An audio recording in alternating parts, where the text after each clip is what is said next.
Hi, good evening, everyone. Thank you so much for joining us today. First of all, greetings of the festivities. Thank you so much for taking out time and braving the Delhi Gurgaon traffic and making it on time. We do value our times, and that's why they say that starting on time is a virtue.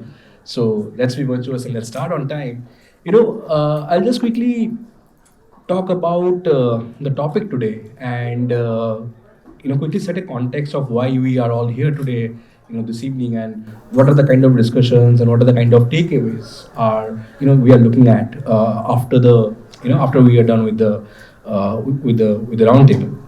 So basically, it says fundamental flywheel, grasping real-time insights into customer journeys. Now, flywheel, as you all know, is a self-sustaining model where you keep on capturing business leads, and that can transform to business, transform to business for your brands and companies. So how do we in this world of automation and in this world of tech-led marketing, how do we make it more efficient, right? And as they say that data is the new oil, and data has both virtues and vices around it. So we'll discuss all these points, and accessing vital customer data is the end point for all of the marketing leaders here, right? And then accessing the data and making clever decisions out of it is what makes each one of you the champion marketers are you are, right? So we are discussing all that, and we would want we are fortunate enough to have a plethora of brands across categories who have been leaders in their own categories, and we would love to deep dive into understanding the basics of how we are training this flywheel, and the ultimate objective is to listen to each other and learn from each other. So before starting up, I will really request each one of you, to let's make it more interactive in that sense. Let's make it more conversational. During the course of the conversation, if anybody of you would have any question for any other panelists, please feel free to put that across, because at the end of the day, we're doing it for you guys, right? We're doing it for the learning, for the knowledge of you guys, right? So without wasting much time, let's just start. But before starting, I would like to thank Ritesh as well for the opportunity.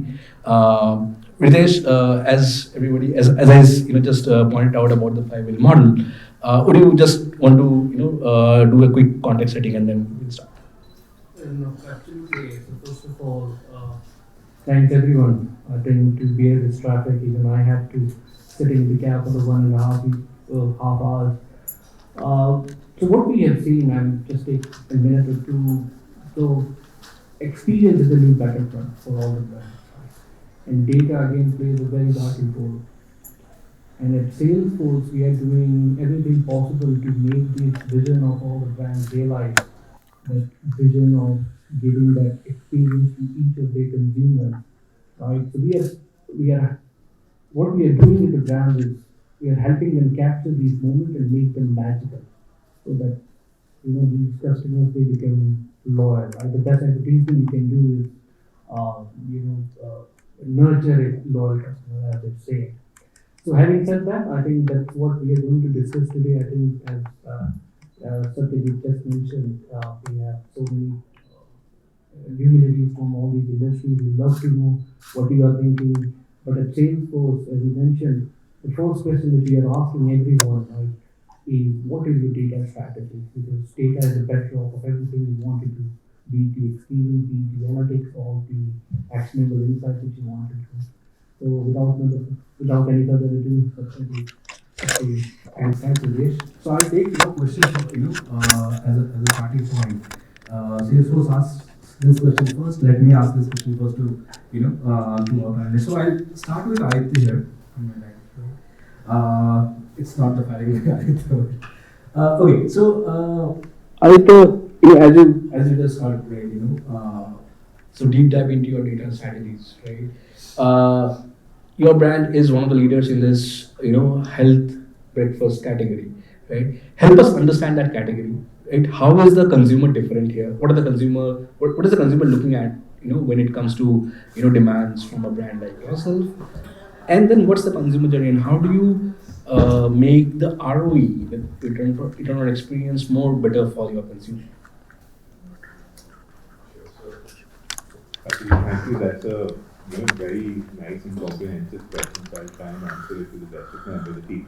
So hi, I'm Aditya. I represent Barclays. We're a 50-year-old family-run business in food processing, and specifically for the last 30 years, we've run a brand called Barclays, which makes breakfast cereals and health foods. So in a age of a lot of D2C and a lot of new age health foods businesses, we've actually been a legacy brand, and we pretty much created categories such as oats and muesli, which did not exist in the food palette of Indians. So I think that's a lot of innovation that we've done on the food front over the years. So we've been an organization which has honest health and innovation as one of the core values that define us. And very interestingly, when we did a lot of data studies, we realized that consumers in India don't even think we're an Indian brand. So we're perceived to be an international brand. So it's a very interesting journey we've had, because the brand started in 1991, and it started more from the intent to do something good. So the idea wasn't actually to create a new age business, but to actually do something better for the consumers. And we had a lot of expertise in food. So we channeled all of that energy to creating categories like oats and muesli. And a lot of it at that point of time was playing blind, because when the market in India is zero, so the category doesn't exist. So you have to just keep on trying different things. And as the business evolved, we got a lot better with understanding data. And I think the evolution also happened in our retail ecosystem. When we started, we were a business that would sell only out of Kirana stores because that's what existed. Then modern retail came along, e-commerce came along. Today we have a retail presence segmentation of around 8 different channels that are unique and distinct. So just the diversity of being an omni-channel FMCG business today, it's far more complex than what it was, and hence data actually helps us navigate a lot of those challenges, whether it's identifying a new SKU, whether it's a pricing strategy, whether it's identifying if we'd want to build up certain inventory. So fortunately, there's a lot of data available. The challenge in the FMCG sector specifically is that because it's so omni-channel, a lot of these data sits in various silos, and I'm sure it's beyond FMCG. So there's modern retail, which is an animal of its own. If you have to work with the army stores, which is a big channel as well, that has another set of information that you need to track. E-commerce is excellent in terms of consumer data. So what we've done over the years as an organization, and again, because we're a legacy organization and we've been competing with a lot of MNCs, so getting data in and getting comfortable with data was something that took time. But we've built out a lot of SaaS-based applications, including managing inventory, including managing last mile order collections. Obviously, having your own D2C gives you a lot of data. What we've built at the back end is also a war room, which now collates all of this information coming from various aspects of the downstream side of the business, which is the various points of sale, to then reflect on what's working in what geography, in what format. And as a result, it's helped us launch a lot of products specifically for a channel. So to give an example, we just entered the beverages category with a very innovative range of plant-based beverages in an attempt to make the healthiest plant-based beverage that could possibly exist. And we decided to do it only online.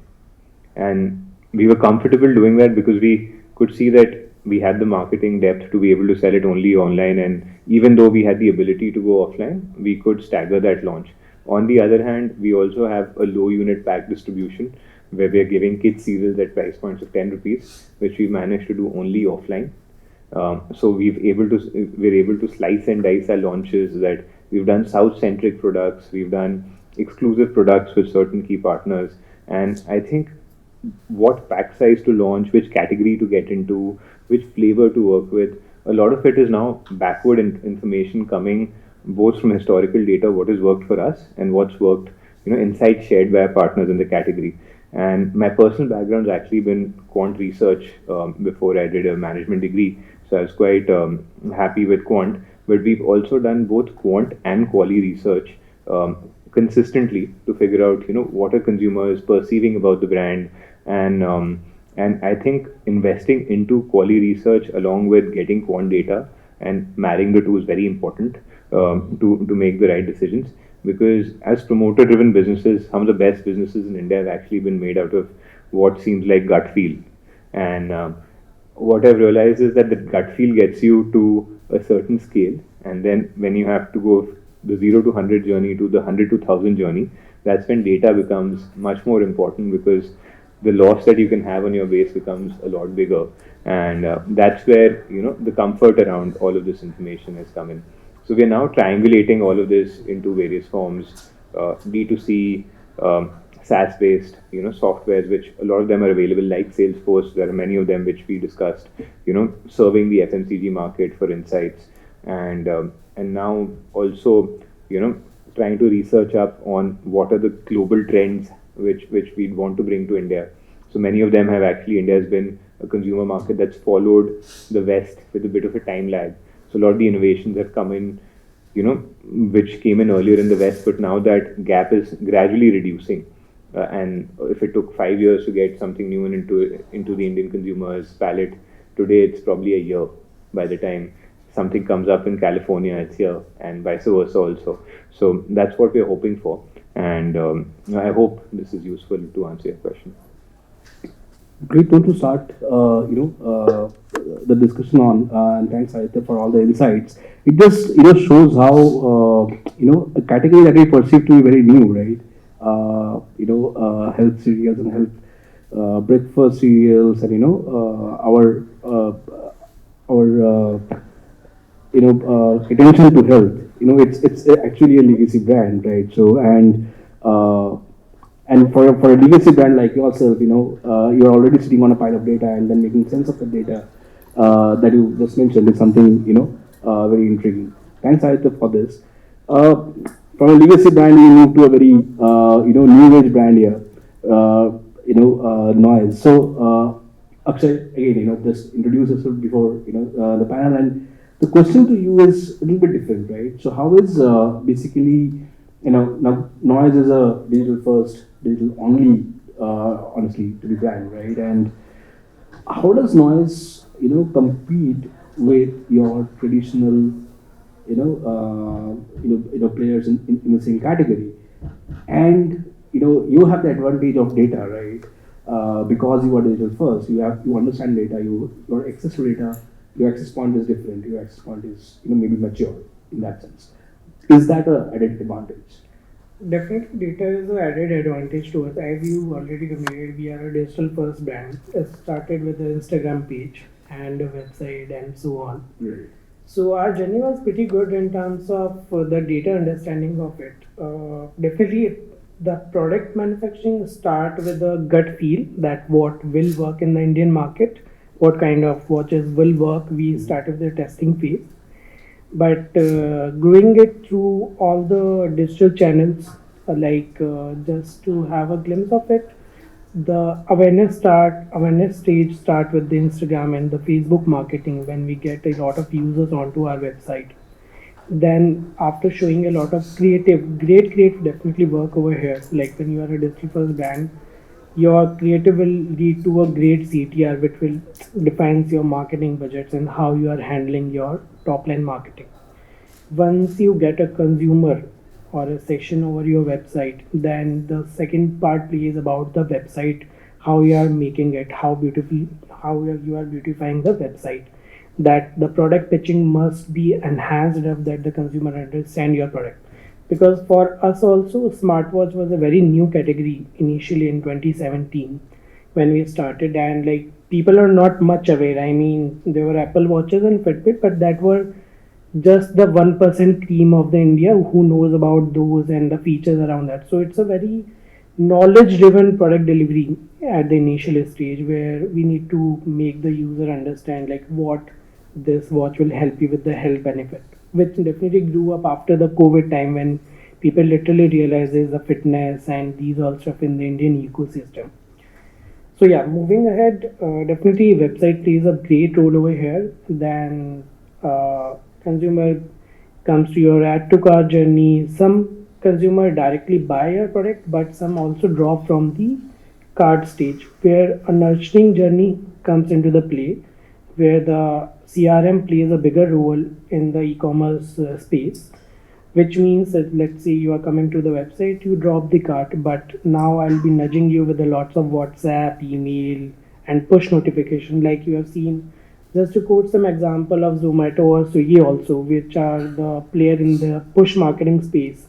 You dropped out a biryani in your cart, within few minutes you are like it's a biryani day, and you finally convert as an end user over there. So yeah, CRM played a great role for us to retain the users across who are dropping across the market. And post transaction also, we ran a lot of cross selling journeys. Like let's say for a smartwatch base, it's a fashion category. Like in India, 80% user wears a watch because to show it off rather than it's a fitness accessory or to track the steps. So there we run a lot of cross-selling journeys across selling straps and these all stuff through our CRM and a lot of partner journey channels. So that's how it works for us in terms of the whole ecosystem and the CRM journeys.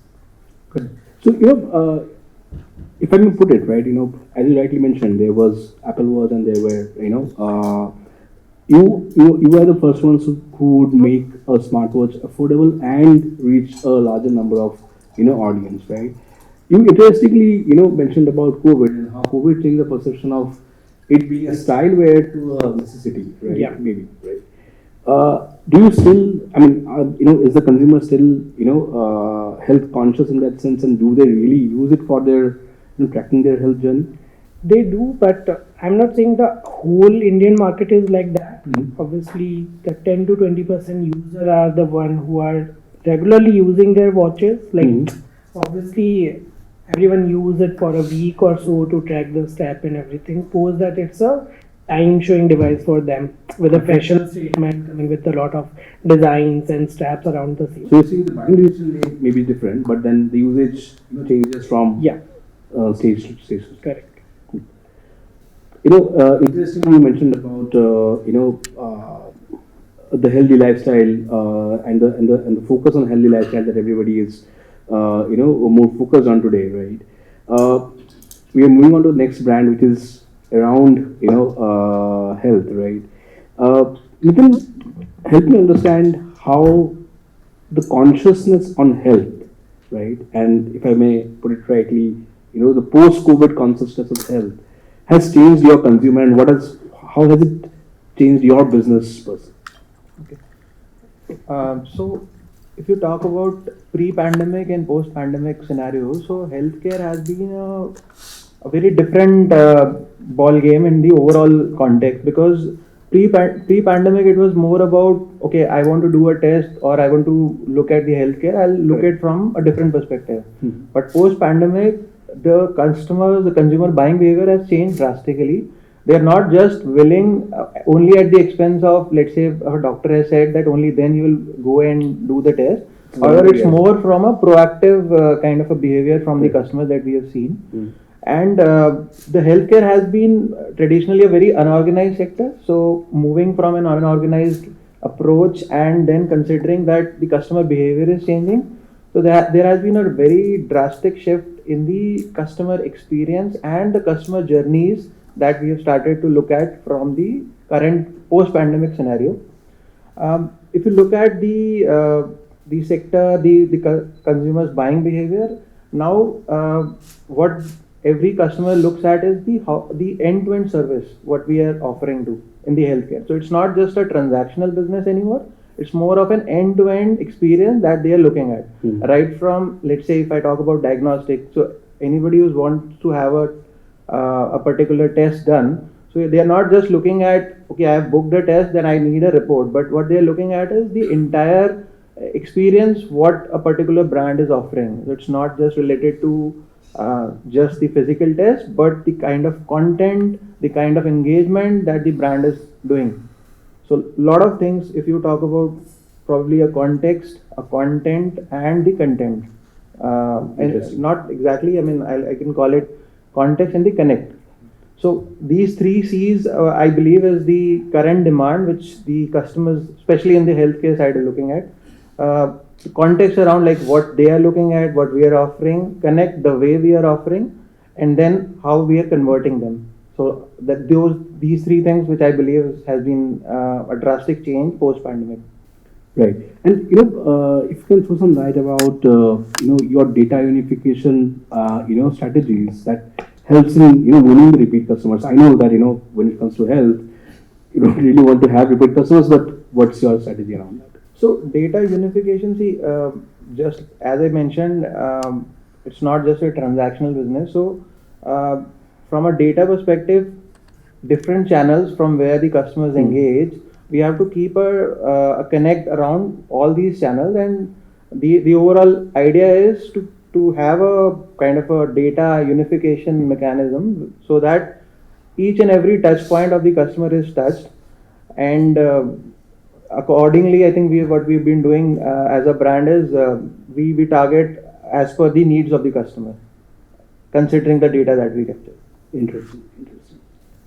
Great. Thanks, Nitin, for your insights. I'll move on to another very traditional brand in the country, Sumit. I think you might have. It might not be a problem. It might be a virtue in that sense. You represent a brand which is family-run business, right? And now it has become a brand. Like, so walk us through the transitional journey and how. I mean, you are making sense of the pile of data that you are sitting on, right? Bikanerwala has been a brand for since ages, right? So, and what's your customer journey looks like?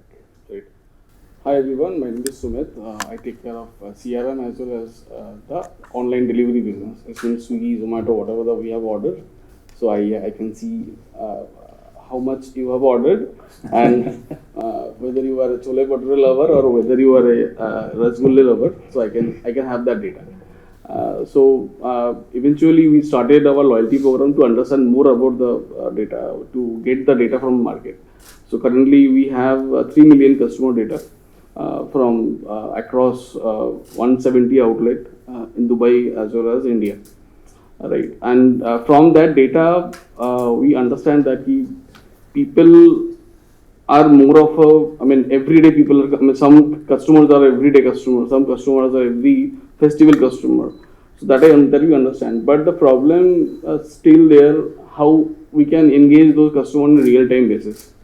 So if you are coming and eating on that time, if you can send a notification and I have said that, hey, you missed out the chole bhature last time you got ordered. So that's the things we have still tried to explore, and how to make you more unhealthy, how to make you more eat habit, change your eat habit. I mean, you missed out the rasgulla last time you. So we're trying to do that. Eventually, we are a offline brand. So right now, whatever the data we have, 98% data from offline, right? From throughout the loyalty program or other CRM activities we are doing with our retail brands, right? And recently we started our D2C journey with the Shopify, and we are trying to also get some data from our transaction also. So we also launched our co-branded credit card with the help of Kotak Bank. So that is also, they are also helping with the data. But problem remains the same. So I need to do something with the data, right? I mean, we need to engage those customers on a real-time basis. So still we are trying to figure it out and getting it from best CRM companies and try to set up. Great. I know, it's a problem of plenty here because, all family-run legacy businesses, right, have piles of data they are sitting on, but how to make sense out of that data is something that experts like you can only solve. So I have one question for Sumit. So Sumit, you have been a very traditional-based company, and you have been one of the favorite joints which I go to generally on weekends. So what I have seen is generally you operate through the third-party apps, right? And you said you are getting into this. So Right. What is the strategy which you have to collect this data? You did mention that you have gone into D2C, right? But what else are you thinking? What are you thinking to compete with these new age restaurants who are very, very digitized, right? Because we love the food, but we want Bikaner wala, as they say, we want Bikaner wala to come to us, I mean to the consumer. Right now it's the consumer who's going to Bikaner wala. So what are your thoughts on that? See, again, I mean, if you go to digital platform, right, you will get a plenty of data, right? And if you go to offline space, and in your loyalty program, I'll only get your last purchase and recent purchase and your favorite foods and all. So that's the thing we are trying to push them for O2O journey, right? I mean, suppose you are on offline, but we're sending them to online, buying more, get more data. So that's the reason we started the, website, app, right? To get more data on which area they are coming from, what are their behavior. So we are pushing our loyal customer to our online channel so that we get the data from online. So that's the strategy we are taking. We recently started our own app, mobile app. So that will not launch. We're trying to launch in Diwali, and also we started with Shopify for the more D2C, right? So D2C kind of a thing from, because aggregator they don't share the data.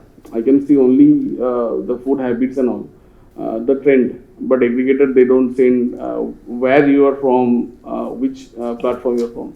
So that's the way we are trying to push our offline customer to online.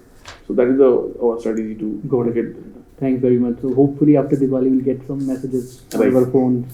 No, I think most of the some free stuff. The messages have started by now, yeah. Yeah, most of the. I mean, if you go to a lawyer, I mean, Bikaner wala, you all have like, I all have the data which customers are having what. Thanks. Interesting. Thanks, Sumit.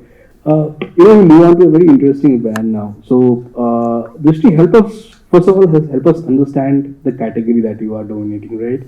Is the healthcare category, it is the lifestyle category, help us understand that first.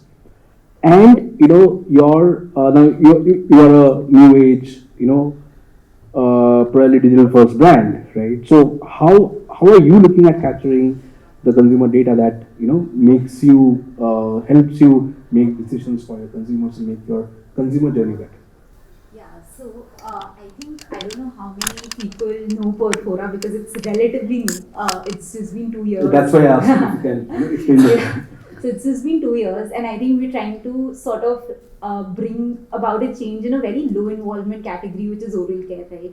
So when we started, this was in 2020, back in COVID, when we started researching, we realized that we've seen a lot of I would say innovation across categories, right? Whether that's our food, we move to healthier food, right? Whether that's personal care, which is your skin care, hair care, we move to products which are safer, right? But oral care as a category did not see a lot of change. We were still using legacy traditional brands. And when we delved deeper into it, we realized that there were a lot of issues with the current products that were available in the market, right? So when I say that, what I essentially mean is that probably we wouldn't use a face wash which, let's say, had SLS, but we would end up consuming it via our toothpaste because nobody made us aware about it, right? So that is where we realize that there is a gap in oral care as a category, right? And there is not a lot of awareness. I think when you talk about data, right, that's how we started. So when we started, we actually spoke to 400 odd people in our own network, friends, family, etc., and asked them, if they actually even knew what toothpaste were they using. And interestingly, 60% people did not even know the brand that they were using, right? They thought that most of them actually ended up going and checking out what brand they were using, right? So I think data for us has been the foundation on which we started the brand. Because what we were not sure of when we started was also, is there a need for something in oral care, right? Because every category has seen innovation, like I said. Why has somebody not done anything in oral care? So I think that's how we started. And the idea was that the category lacked excitement. So, you would generally just see a red, blue and white in the category in terms of, let's say, colors, in terms of products. It was around smile, freshness, sensitivity, right? So how can you actually bring about a change and excitement in the category that people actually ended up thinking about their oral care was the first problem statement that we started tackling. And that is how we sort of launched Perfora, with the thought that can we make a low involvement category more exciting with products that are safer, that are design led, that are innovation first, and have some sort of science behind it. So I think that is how the entire journey started. And in terms of real time insights, right? The first product that we launched also came from talking to a lot of customers as to what were their pain points. So, we launched with an electric toothbrush, and the thought was that how can we launch something that is different from what is traditionally available in the market, right? So people, for instance, said that the current products are very bulky. So we launched something which was less than 50 grams in weight. People said that I often travel, but I don't want to carry another charger because I have 5 devices that I'm anyways charging. So you launch something that operated on a AAA battery. We wanted to do excitement, right? So we launched something where you could personalize your toothbrush, right? Nobody had done it. So I think that is where a lot of insights started coming in, and from day one the thought has been that how can we go about understanding from people what is it that they want, because what we realized was that traditional legacy brands, what they don't have is data today, right? Because a lot of it is offline, and like everybody's spoken, right, offline there are a lot of traditional challenges to get real-time insights from consumers. You can do a lot of brand lift studies, but you will not get a customer's data to call and ask, is my product okay? So till date, more than 50% of our business is from our own website, because we've been able to capitalize the data that we have from users. We make more than 100-150 calls every month to sort of understand what is it that the consumer wants. For instance, I remember once we had like a batch of toothpaste, which there was some issue with the batch, right? And a consumer actually called us back and said that I think that this is an issue, there is an issue, right? And we recalled that entire batch. So I think that is how much data has helped us in terms of whether that is product launches, understanding our own products, what is it that the consumer wants, what category should we launch in. So yeah, I think that's how important data has been for us. Got it. So, this is interesting insights indeed, but help me understand and pardon my ignorance in that. So, Perfora is still known for the electric toothbrushes, right? Whereas you do have your other oral care products, right? So, as Ritesh had asked Smith, how do you make the consumer come to you, right? So, is that awareness still reached to the optimum level that people know about all your products? Actually, interestingly, my toothpaste contributes more in terms of revenue than my toothbrush today. Okay. So, in terms of, I think, how what helped us in bringing, like you rightly said, Perfora was known for electric toothbrushes till I would say February, March, and Shark Tank happened for us, so we were able to capitalize a lot on creating that awareness for toothpaste, because for us, our toothpaste is still a premium product as compared to the options available in the market. Mm-hmm. So we were not able to reach that wide an audience, but post that, I think we've been able to do that, because see, the problem with toothpaste or other categories is that it requires a lot of awareness for the user, right? A user does not understand what is the current problem with the product available in the market, right? So I think that is what we were able to do, and that has helped us a lot in terms of bringing about that awareness. And today, like I said, what people end up buying or might actually enter our funnel via an electric toothbrush, but the repeat would always happen for a toothpaste or a mouthwash. So so that's how the cohort also starts improving and looking at. I think that was also the idea when we started, right? If you can get a customer into your funnel from a 1,000 rupee product, considering the CAC being as high as it is today, you can actually drive that repeat via different CRMs to improve your cohorts and to improve your repeat journeys. Interesting. Thanks, Rishi, for that insight. We have a very diverse set of brands, as I said, and interestingly, very new set of categories as well. From one interesting category, we move on to another. Need of furniture retail, right, and furniture rental, to be more precise. It's a very new category, and we were discussing outside how generally for furniture retail business, festive is a good time, but you were mentioning outside that festive is not a good time for you.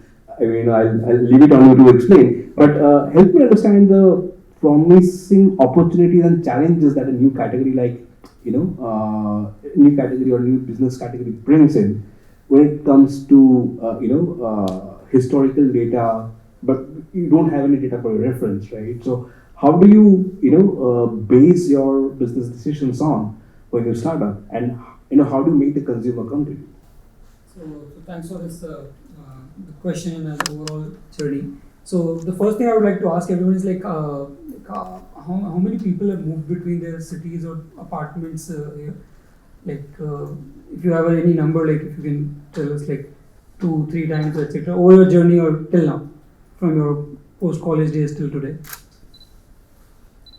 5 times. Yeah. Okay. A lot. So exactly more or less that's what we were trying to solve. So during my college days, I'm a DU graduate. So we kind of discovered this problem that there is no alternative to buying in India. So if you stay in a rental apartment, you still have this same option that you either end up purchasing new stuff, new furniture or appliance, or you end up taking more second-hand furniture. But that's the only alternative you have. So that was the solution we were trying to bring in. Basically for people who are living in metro cities and rental apartments, they don't need to buy or own the stuff. They can have it as a service. So as a category, we are not a furniture retail, I would say, and that's why now I come down to this festive season that we are developing and thinking about this category more as a furniture as a service category rather than furniture as a product. Similarly, in a restaurant or hotel, furniture is one of the key component, but that's not the only component. So here in our journey also, furniture and appliances form the most important part in terms of the discovery of the customer, or why they choose us over the other players in the market. But why they stay with us is more on towards the experience side of it. And compared to other business journeys, for us it's more of a retention play than acquisition play. So we are more focused on retaining that subscriber over a period of journey rather than just acquiring it and letting it churn after some particular months. So that's more or less the journey. Why it actually doesn't work very well in festive season is now pretty evident that people are not shifting between their job, cities or apartments generally during the festive time. So during Diwali, people not prefer to shift that apartment, they delay that decision over a period of time. Something very similar to what I think we were discussing with Pristine Care also, people are not going to have the surgeries also during Diwali. So it's kind of similar parallel to that. In terms of now coming to the second part of the overall journey, so when we started City Furnish, we had a very similar journey. Preferred team also mentioned that do people require furniture rental, because no one was actually doing that. And it's not that something that I thought about furniture rental as a complete new category itself. It is already available. It was already happening, especially with defense people. If you know someone in defense, more or less they would have always rented out their furniture, etc. But the way it was not happening, or why didn't scale up was it unorganized? Yeah, it was unorganized and more of mom and pop, because it was capital intensive. You need to acquire that asset and it becomes a little capex heavy. The bigger problem was that people in India viewed renters with a sense of compromise. That if you are renting, you might have to compromise on the product quality, the pricing, the service quality, and etc. And if people who had the means, they would always end up buying the product because they didn't want to compromise on the lifestyle. So when we started City Furnish, that was the exact problem we solved. It's a no compromise living. So that's our ethos and value. That if you are renting with City Furnish, your lifestyle will be +1 but not -1. And what I mean by that is we operate on a full stack model. So from designing of our furniture to having our fulfillment centers to having our own delivery and installation team, and our team just doesn't come and deliver the furniture, but they will tuck in the bed sheets at the house, put on the dining mats at the dining table. So the idea is to provide a customer wow experience which they would have not got even if, let's suppose, they would have bought the furniture. And that's how you change the behavior pattern. And the one similar thing which we experimented last Diwali and it worked really well was, and we'll be doing this Diwali as well, is that do a complete makeover of your home every Diwali. So that was a concept generally people didn't think or absorb as a category in furniture, that every Diwali you can completely change your furniture. But that similar parallel is already happening in your different categories like mobile cars, etc. That people have a frequency to upgrade or switch them every 1 year or 2 years down the line. But still in furniture appliances that was not available. So we have tried to build that available. And more than 30% of our audience is now people who actually own their apartment and still using City Furnish, and they will keep changing different furniture or appliances based on their requirement. It could be every Diwali, every New Year, or every time they switch their apartments, but they still switch between City Furnish only. So that's broadly how we have built it, and that's how we are scaling right now. So at the end of the day, festive is not that bad for you because that's a campaign. Yeah, so we don't see a uptick in the growth. It's still it's decent, but as soon as the job appraisal cycle becomes January onwards, it's actually our festive starts in January. Nirav, I have one question. So your company is a boom for bachelors, right? Maybe in a sense because, but you also said 30% of the people who own their home, they are buying it. But tell me something, how do you target? Because I believe for you to target them in a specific, journey in their life, it's very important for you, right? What stage of their life they are in, right? And are you trying to penetrate in the other life cycle journey? Because at times, I can tell you from my personal experience, my wife keeps telling that she wants to change the furniture, right? Although we own our home, but do you intend to target? And first of all, if you can give me this stats or your idea around it, and how do you target people like who own their home? Sure. So the first question being so when we started City Furnish, that was the same assumption we had that for it's basically more of an affordability quotient than a flexibility quotient. So more bachelors and more first-time jobbers would be renters rather than I would say more you could say affluent people or people who had the means to actually buy the furniture. But actually the data is opposite. So we have 60% married people and 40% bachelors. The majority of our customers are across the age of 27 to 31. So they are, I won't say fully settled into their careers, but comparatively they are not first jobbers as well. And the reason for that, when we started speaking to a lot of customers, was that when you're a bachelor, your lifestyle requirement yourself is very low. You give the bachelor a mattress and he's fine. But as soon as he gets a girlfriend or a wife or etc., then you actually become a more, for a lack of better word, cultured in your way of living. So then your number of assets in your home increase. So now you need a bedside table also. You're not okay. You're not going to eat on your bed also. Now you need a dining table or a couch and etc. So because of that, our audience demographic changed a lot. So we are targeting more couples or more people who are across the age of 26 and above. The way we actually target is very different. Earlier we had a more cohort-based targeting. Now we are actually doing a negative-based targeting. So we are pretty clear on what sort of the customer segment we are not targeting to, and that is a segment which is in our definition settled. And now settled can mean very different to different people. It could be having a kid, it could be buying a house, it could be getting a promotion. We were discussing this outside as well. So when people cross that threshold, actually that's when they shift into more of a buying category than a renter category.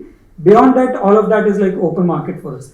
And because actually there's not a lot of competition available in this segment, there's not a lot of data sets or cohorting which you can draw parallels to and then retarget on those bases. So you have to actually do negative sum targeting. Okay, these are the segments which we don't specifically want, and rest all you are open to target for. And obviously the major level cohorts are pretty simple, that they're staying in rental apartments, and 80% of our customers are in corporate salary. So even if they own a house, but they're still working in corporates, etc. They're not working in a you could say a mom and pop shop or a retail owner or etc. So those are not a cohort of the customers. So then based on that we target it, and it's a more intent based category than a impulse based. So you'll not see we'll not do an ad it's a plus one buy one or get one off kind of an offer. It's more of an intent based category. So if you're looking to move into a new house or job or an apartment, that's when our journey of targeting you as a customer actually begins. So, thanks very much. Thank you. Yeah, please. So very interestingly, you said that all the bachelors are very comfortable sleeping on a mattress. Not exactly, but most of them. I'm not going on the sexist side of it. It's a genuine question I'm asking him. Lately, post-COVID, we've seen an onset of the lady traveler or the woman traveler. We in fact define a segment of customer who's probably a backpack tourist. So I'm coming from that intent. Hence, I said it's not a sexist thing. you mentioned that bachelors and most of your questions, sorry, most of the data points that you were giving, I felt I perceived it from that perspective. But if I change the coin, my question to you is, when you look at the emerging gender or the rise of the women population, the women corporate audience, the women segment, what is your behavior of customers there? Are they also behaving in the similar way men are, or they are culturally more reformed than what males are? Very interesting question. So when we said bachelors, it was combining both men and women together. But one very interesting stat we have is that, can answer the same question, that the ARPU, or like the average rental ticket size for a female customer, is like 25% higher than for a male customer, and it kind of increased their basket size. So in terms of so furniture as a category itself is always a lifestyle category. So it's a mix of left side of the brain and right side of the brain. So in terms of, you're definitely looking off and comparing the price points from different competition, but at the same time you're also seeing the look and feel of the products. Like, does it go well in my house or not? So in that way, I think women customers, we have like 60% women customers and 40% male customers overall, even though they could be bachelors or married, doesn't matter. But the way they are subscribing into the journey, but their average ticket size is much higher. So that's the interesting thing. The second major stat is that a lot of people actually, even though the credit card or the user name is actually from a male person, but actual decision maker is woman. Like, as he also mentioned, like his woman is like, his wife is nudging him to get a new sofa or get a new furniture. So that nudge, or that like you could say, the journey starts, or that enablement starts via the female counterpart, and even that the transaction could happen from a male counterpart ID, and then you can skim through that data and understand that, okay, like how does that reflect actually. So that journey pattern definitely varies a lot, but the simple benefit you can calculate is just on the basket size. Like a female basket size is like 25% higher than a normal, like a male basket size. And the married and the bachelor journey again reflects on the basket size. Like a bachelor, so we still have like 25-30% audience who would be like non-married customers who are still coming to us, but the basket size is very small. So they would be renting out the bare necessities. It would be a bed, mattress, a bedside, and versus a married couple would be renting out a complete 2 BHK or 3 BHK package. So that way the revenue and the basket size shifts. So I hope that reflects it. Great, interesting. Thanks, Nirav. In moving to a category that is quite relative in that sense, and Nirav, they might help you in your business. I was already speaking to it. Yeah. Great. So Yukti, help us understand. Obviously, Gulshan is again a traditional heavy, traditionally natured or traditional kind of business, right? How has this changed from traditional funnel to a flywheel approach, right? Help you in assessing the data better. You have a lot of data. Your customer, your customer as well. How do you go about it? Creating that journey for your customer. Thank you for that question, and it is my honor to address this audience. And I'm sure you all know that real estate and data have not been friends historically. And even if they do become friends, the customer journey is highly distribution channel oriented, or has been at least in the past.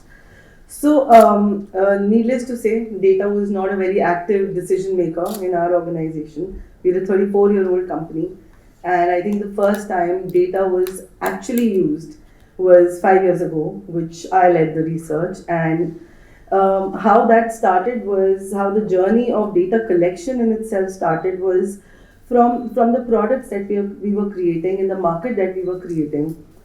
For the number of years and the hours of labor that had gone in, but the balance sheets weren't reflecting as positively as they should have. And thus, when situations like those arise, you have to go back to the drawing board, figure out, and that's when data is very, very essential to decide what to do next and how to come out of it. For the first time in our company, we set up a market research wing for data collection. And this was not just our customers' data, this was the data of customers of the entire industry, especially in the Noida market that I'm operating in. What that data brought to light was that the products that we in the majority of the markets are making are in so much abundance that nobody wants them anymore. They are so sick and tired of the kind of communities developers are building, where they are putting a 2 bedroom, 3 bedroom, 4 bedroom, 5 bedroom, everything in the same complex, without creating any niche, without creating any specialization for the price point that the customer is paying. This data brought to knowledge the importance of homogeneous living. This data brought to knowledge the importance of the requirement of the elevation of the lifestyle, which eventually led us to develop our flagship project, Gulshan Dynasty. It is one of the most awarded projects, and now what I'm seeing is a shift in the way that Noida market is coming up with the products.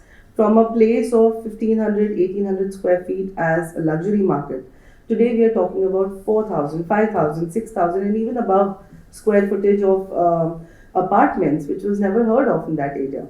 Many people have tried to create those products with the gut feeling without mapping exactly what the customer is requiring, and that's how it helped us create that product. Now that product is ready to be launched, and that is where we were working from an entirely traditional funnel approach. How we talk to many people, we discuss the prospects, we lower down the downward pyramid and have our few closures. What changed was that we realized that the kind of upgrade that we're taking requires the entire journey of the customer to be mapped. I'm not saying that data played the most important role into mapping that journey, because the customer life cycle is 4 years and that data is changing also rapidly. So what was important here is to ensure that whatever touch point the customer is approaching, we have to close the gaps between them. Traditionally, what was happening is a sales guy would sell the product. He'll eventually take the token amount. He will transfer the customer to the CRM team. They will take the rest of the money. It will further be transferred on to the facility team, who will deal with the initial seeding complaints that one has when they move into a new property. How the flywheel approach helped is that the entire touch point was addressed by one group of team, and of course with softwares and tools like Salesforce that we've used to map their entire journey and make sure there were no gaps left, and thus we were able to make that shift. And with this process, we were also able to bring a value to the customer for our brand. Now they know that they've not been left as was known in the real estate market. Now their hands have been holded to the entire journey, whether it is their first point of sale or whether it's their delivery or whether it's further on. Data for facility management has been entirely essential, and that's the one data that we use for our product development. That these are the kind of complaints we're facing, so obviously not to repeat them in our future products. And now with the wheel reinvented, with all the touch points grasped, our next product journeys are very, very easily made, and the decision making is much faster as to what to bring, not depending on the gut feeling anymore. So yeah, that's what I want to say.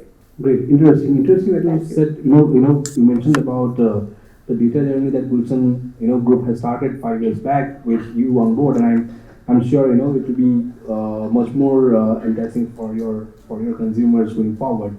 Ritesh, I would want to come to you here, right? We have heard brands across categories, food, lifestyle. We have heard real estate, we have heard furniture retail, to new age brands like Perfora.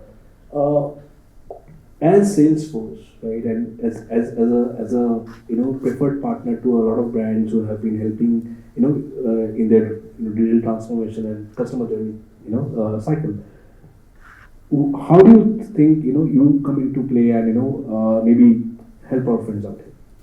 Yep, absolutely. Some very interesting stories, and I think I like what Nitin mentioned here, that connect, communicate, and content. Right? I would like to add the more C is consistent.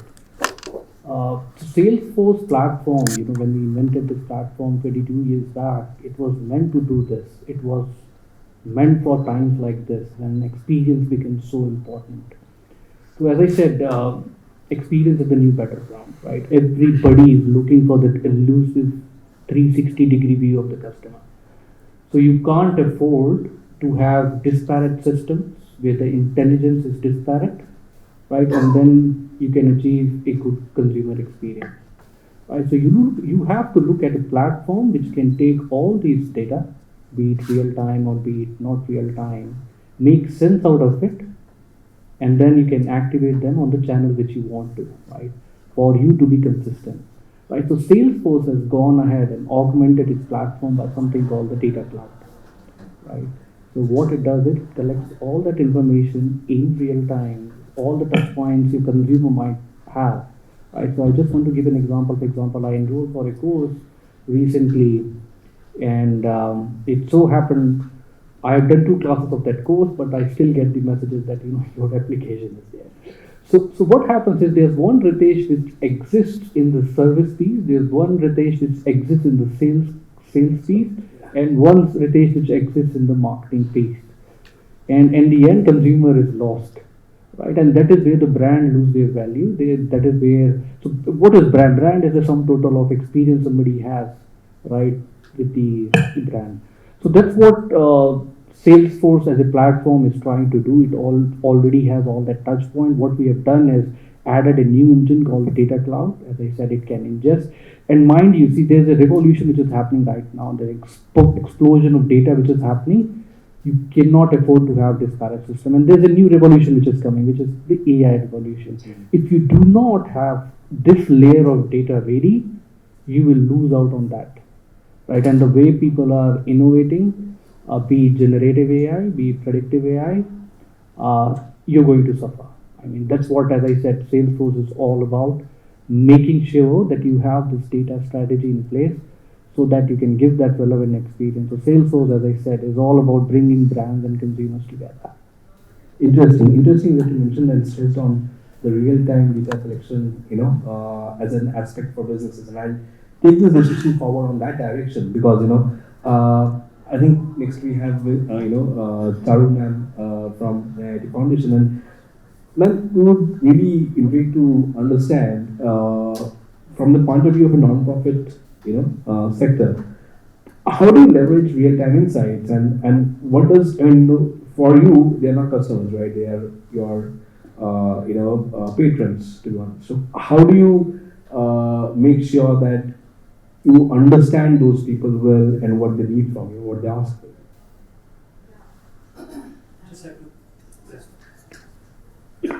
Thanks for that question.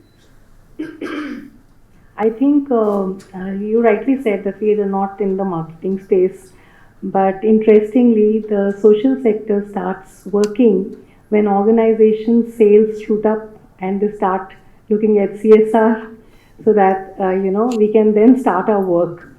So yes, so for a social sector, things are not very easy because we handle multiple stakeholders.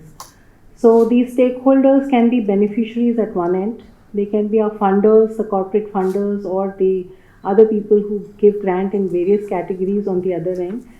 And depending on what kind of social space you are working in. For example, we are working, NIT Foundation is now in its 20th year. And we are working in the space of education and skilling. And we are, in a year, we are impacting almost about 1 million beneficiaries pan-India. And our key focus is to really address issues at the grassroots level and take them for livelihood. So one of the things, I would like to highlight few things that how data is very, very important to us. For us, it is very important to meet the expectation of the funder for whom we are implementing projects. And that is impact. And impact cannot be left at just the point of sale. I'm using that same terminology for the benefit of understanding, but it has to be evaluated from sustainability perspective. So is the impact sustainable? Because if a funder has put in the money which otherwise he would have fueled into his marketing and product development space has been given into social sector, they want to see outcomes. So we have to be very responsible when we use that fund to create that impact. And therefore, for example, when COVID came in, I'm sure no one would have imagined that the underprivileged and underserved could learn from a mobile phone. We always felt that it's only the evolved category who can get into an online learning space. You won't believe it was very interesting that in a month's time we were able to navigate our way into getting them connected to the content and to continue their education cycle because of the fact that we had data. We had data to the level that, you know, who are the students who have smartphones, who are the students who do not have a smartphone. We had a lot of learnings. When we started on that journey, you won't believe, we realized that we have data of only about 40% beneficiaries and the rest we don't have. And therefore, data is king, because we went ahead to navigate that how we can create in this space of hybrid learning, how can we create personalization and uniform customer experience. And both are through technology, and the whole space is technology led. I would like to thank Salesforce because we have efficiently created a complete student management system, donor management system, project management system on Salesforce. And we have been able to track the learning experience of the student end to end. It gives, we have been able to bring all the applications together. And if we are working at scale, we really wanted to make it technology led. However, when we are doing technology led, we didn't want to lose the essence of the real impact. And for that, it is important to understand the customer journey very efficiently. So the analytics really helps us because, for example, we've put a content and a student is doing the course. Now, how often the student is attending, if they have not gone to the content, and then we have people who are touch basing with them and really enabling them. We are using it to understand the employer insights, that what are the kind of jobs that are coming in. And when we have that kind of analysis, then we are able to make the right recommendations to our funders who want to invest in the various kind of education and skilling. We are able to tell them what kind of products they should go into, what kind of training they should invest in, because then they cater to the right market, right job roles in the industry, because that is the impact that we want to see. So this is the various, these are some of the examples in which how we are really using data to our benefit. And the most important thing is how we are managing the donors on the whole platform. It is very important to make it visible to them, the entire customer journey. And the customer experience, when we track and we share it with them, it doesn't end when they finish the course. It is actually starting when they get the livelihood. And then we have to track them through and through that did they leave, because for this category of students, it is very, very difficult to retain them in jobs beyond 1 month. They will join, they are not motivated, and they leave. So the toughest task we have to retain them in their jobs. And that is where the journey starts of tracking them, that how they are working in office, what are the kind of things they do there, what are the obstacles they are facing, and that helps us to do the post-placement support for them. That we are able to handhold them till they really, you know, we really take them into the mainstream and don't leave them in between. So therefore, social sector space, the kind of impact, and when we have to do it at scale, I think the data mapping really, really becomes very critical. And interestingly, we have started doing our mobilization through the social media platforms. Because of our learnings in the whole journey, we are able to really target the audience that the funder wants. So they will come with the requirement that we want to impact farmers. We want to do it in financial literacy. We want to impact drivers. We want to do it in this space. We want to impact youth. So we cater to different kind of audience. And that becomes possible only because of the right kind of data collection, mining, predictive analysis, and then making the recommendations and being able to really take the impact to the next level. So I think hopefully I answered your question. Yes. Interesting, because that's one point that I really wanted to understand from you, like how the social sector is benefiting from understanding data, and then how can businesses learn from that. I'll quickly move on to Shubho sir here. Shubho sir, we are kind of on a similar platform here, right? Upskilling is something that, Charu ma'am mentioned, and upskilling our government employees is something that you are handling in your current role, right? And I think we were talking backstage about the granular level that you go to the panchayat level as well, right? So you do have the data now. How are you making sense of the data in your current role, and how have you seen, across governmental organizations, the perceived data and the importance of data is being perceived here? Okay, thank you very much. First of all, it's amazing listening to such, granular conversation as you put it. It's a treat, and I'm into learning, e-learning, online learning, and the learning that I've had for the last half an hour, I can tell you a year from now what Aditya said or what Sumit said, it's really going inside. So thank you very much for, Pleasure. bringing me on the last minute. Okay. So, yeah, I'm originally from advertising, but I've been with the government for about 5 years on various, platforms. And since May, I've been, looking after marketing and communications at something called Mission Karma Yogi or Karma Yogi Bharat, which is the Prime Minister's, it's like a training, learning ecosystem for all government employees. That's about 30 million, I think, if you take central states right down to the taluka panchayat level.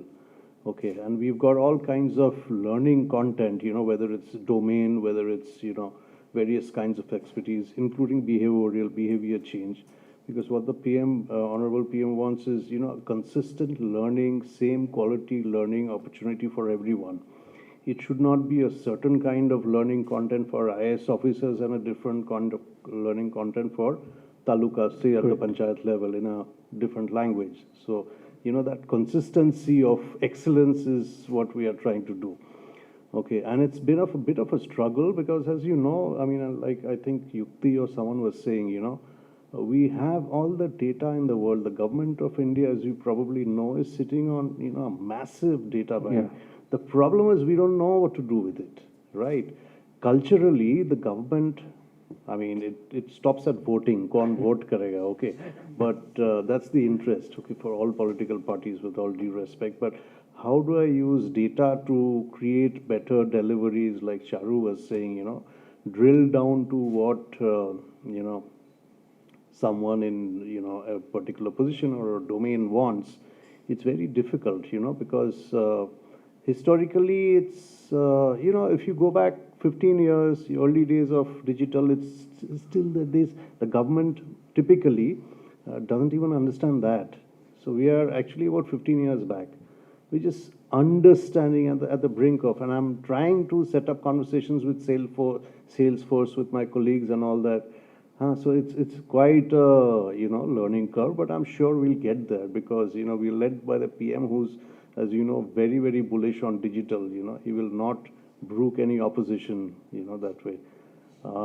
But otherwise, I could relate a lot to what Charuji was saying. We also have all kinds of audiences, and they're mostly on mobile. I think on the various platforms we have, currently we have about 26 lakh learners from all ministries. And, unlike you guys, we don't have to market anything, it's compulsory. Okay, there's a danda somewhere out there. Okay, it's linked with something called APAR, which is the annual performance review. So how you perform at the learning website also depends on whether you get a promotion or not. It's unfortunate, but that's the way it is, So, but, I'm looking forward to working with, at some point working with Salesforce and figuring out, what are the, roadblocks, mental roadblocks with different kinds of learners. What are the little nudges that we can give at various points in the marketing funnel, right? How do we make ambassadors, champions out of people who are performing well, right? And also not just people on the platform, but people outside the platform. Like we collaborate a lot with, say, the IIMs and the IITs and the ISBs, and of course, all the ministries. Okay, so how do we get those experts to, drill down to content that these people will consume? not your 5-hour, 6-hour content. Like I was in a conversation with Sabir Bhatia, if you remember the Hotmail guy, earlier today. So his new venture is into very short form AI driven content, which which lasts for 10 minutes or 15 minutes. And he was saying, I want to make a rickshawala a graduate, as long as he has that native intelligence. Okay, then it's up to me. It's my responsibility to create content that he understands and moves to the next level.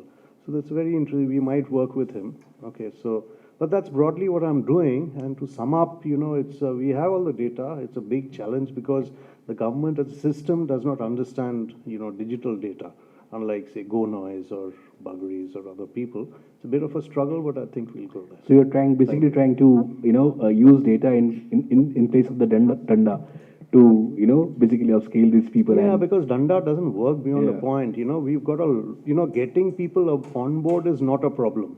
They'll come, they have to come. Okay. How do I make this guy keep coming back? Consume more and more courses, give feedback, make the quality better. That is a big struggle. Yeah, and that can only happen voluntarily. Yeah, That's what yeah, I hear. yeah. Interesting, Shubha sir. And thank you for joining us today because I know it was last minute, but it's great to have you on board as well. So we are talking about traditional data journeys here.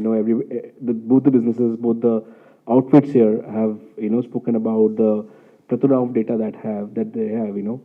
Both government and both from the non-profit sector. Moving on to Devanshu here. Devanshu, the plethora of data is similar in your business as well.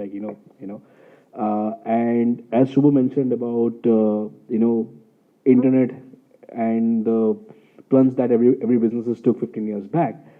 Travel and hospitality was the first kind of category that really got the benefit of internet or digital transactions, to be honest, in the initial years.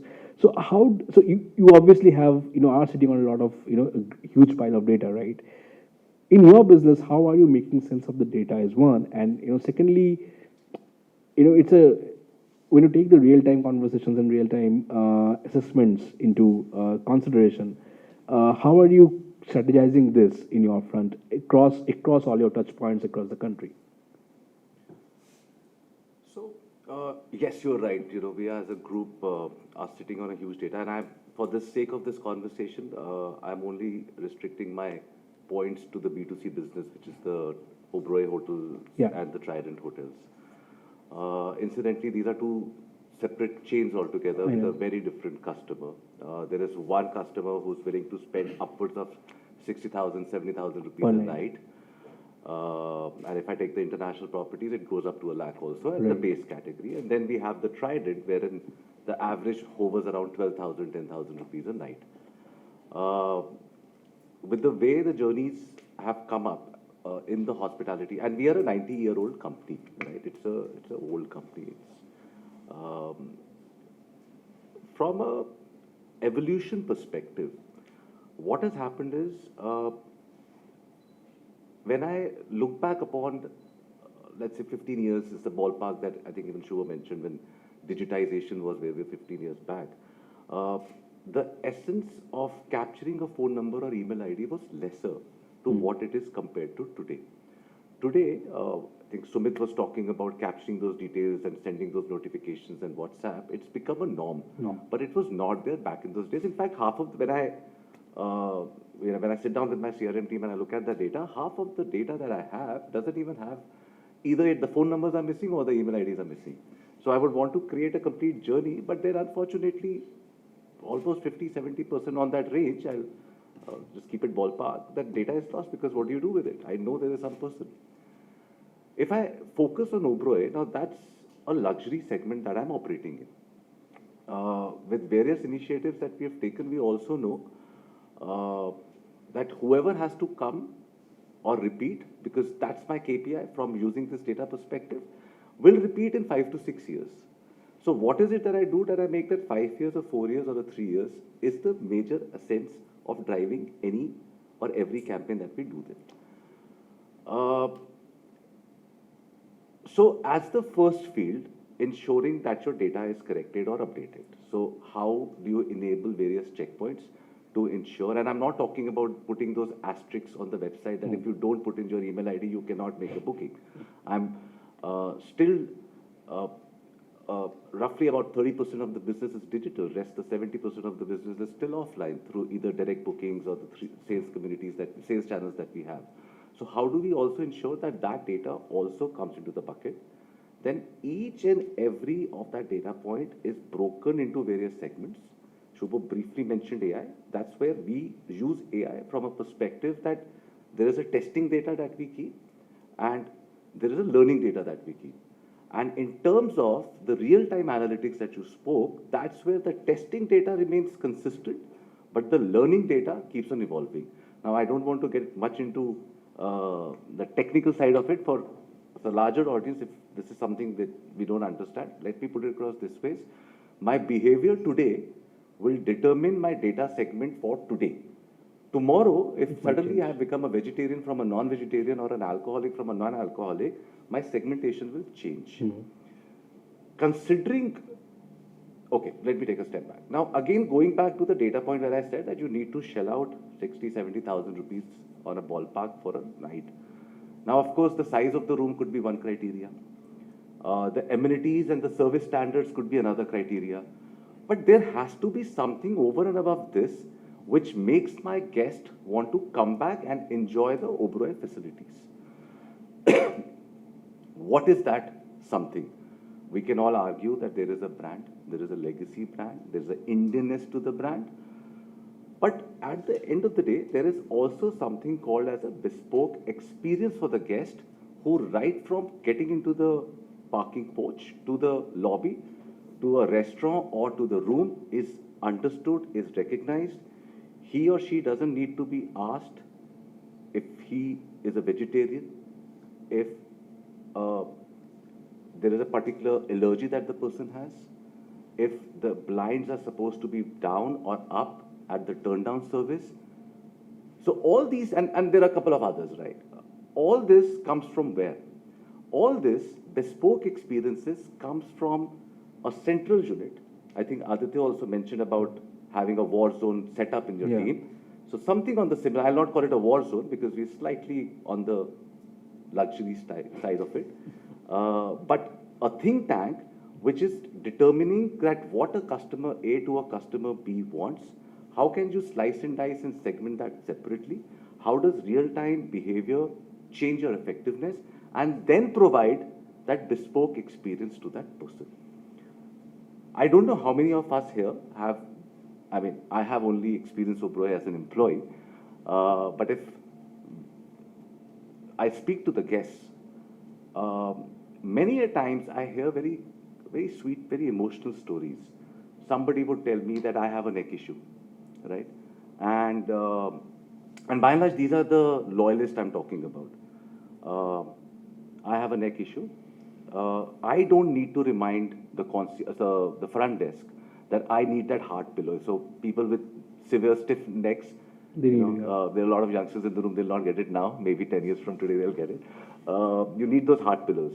Now, for a guest, for somebody to remember and provide him that pillow before, at the time of his check-in, is something which guests keep it very close to it. And that, along with a couple of other touchpoint activities we do, encourages to have a very healthy repeat.